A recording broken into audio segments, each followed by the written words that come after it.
ailments or disabilities that they have, that they perceive they're unable to actually engage in veganism. Whether I know it's truth or not, I still want to respect that this person living with disabilities has had that problem of trying to integrate certain vegan food systems into their diet and weren't able to do it. So those are kind of the conversations that we have. So I always tell people, like, I don't want to say that the Black community should be vegan and then health disparities will go away, because it's not that easy. And I can't say for sure that that's a path for everybody. I know it's worked very well for me and the women in this book, but I don't want to say for sure.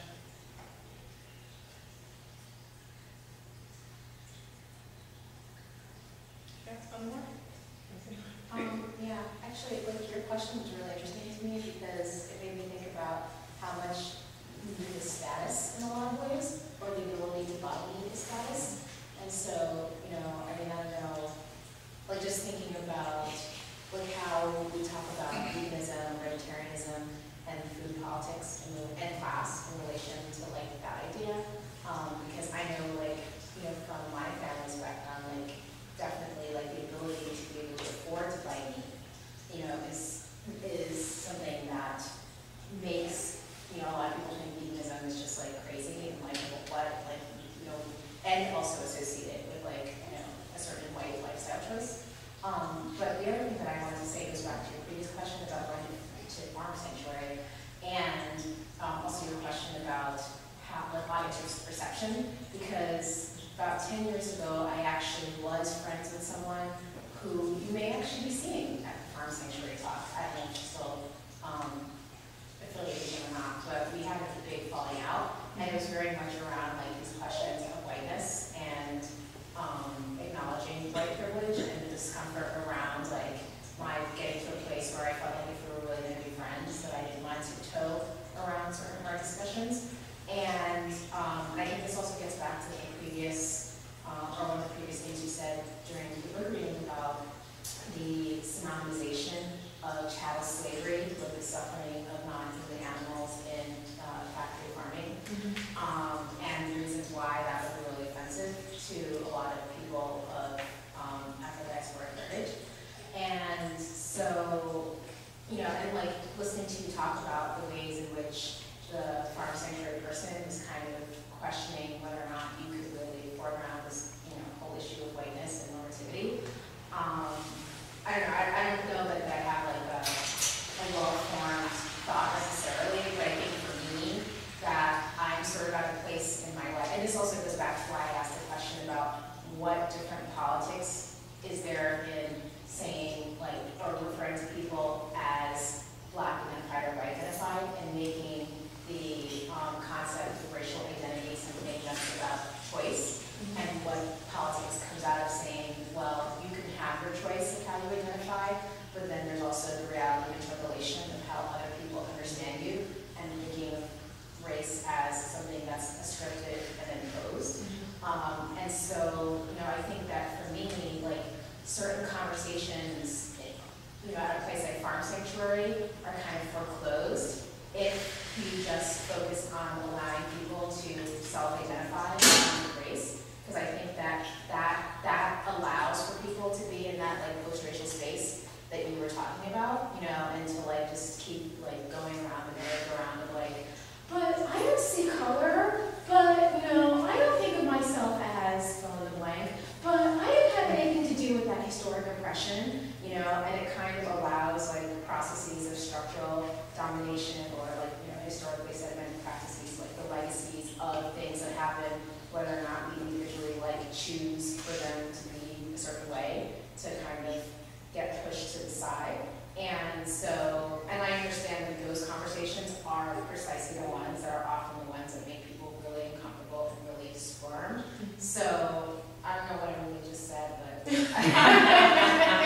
Yeah, I would have recorded it so I can play it back to you.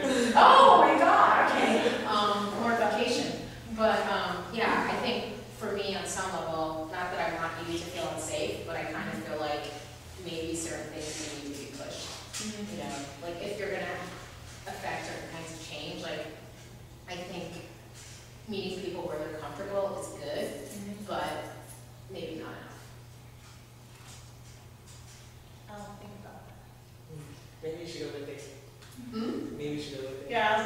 thought you have people go to Oakland, California. So I know it's on late, so I just wanted to say thank you, and I appreciate people coming out, and I know it started a little late, but I really do appreciate that people came out and to hear me talk about a very important subject, and hopefully if you do choose to buy the book, that you'll enjoy it, or get something great out of it, and that you will feel comfortable enough to email me with your questions and concerns. Okay? Oh, okay. You were saying you normally sing at your presentation? Mm-hmm. Do you have time to do any of that? Like now? Oh, okay. It's just a short song. I haven't warmed up, but I can do it anyway.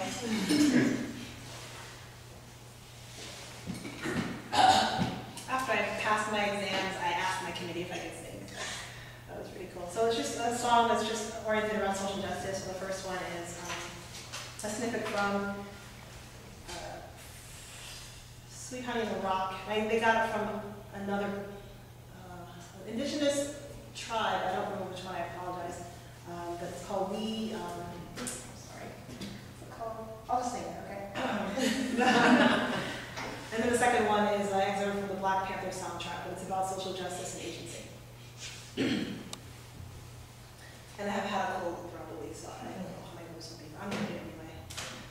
We are the ones, we are the ones, we've been waiting.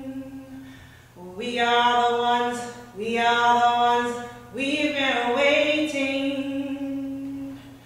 We are the ones we've been waiting for. We are the ones, we are the ones we've been waiting.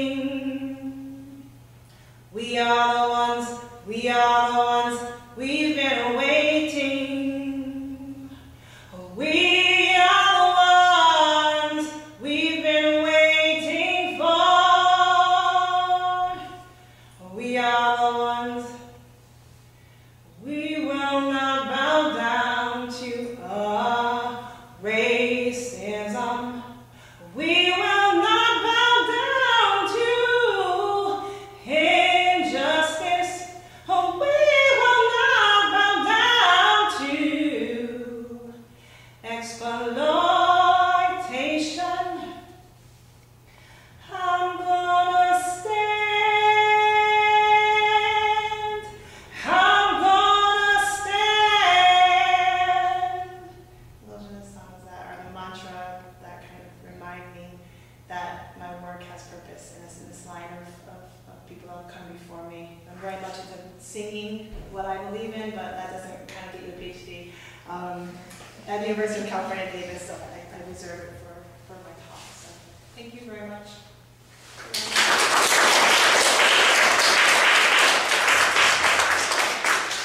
And if people are interested in buying the book, I can do a signing as well. I know it's pretty late, so.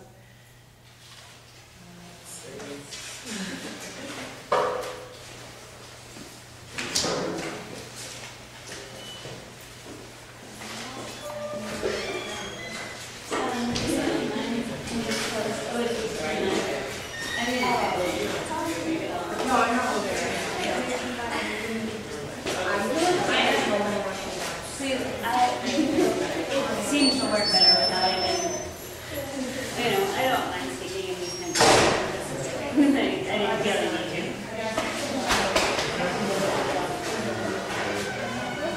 I mean, often there's someone from the city, right? Like, Kim did it last week and then Jason did it again. Which was fine, but I feel like Jason had something up there, so he had a reason for himself to want to talk, whereas like,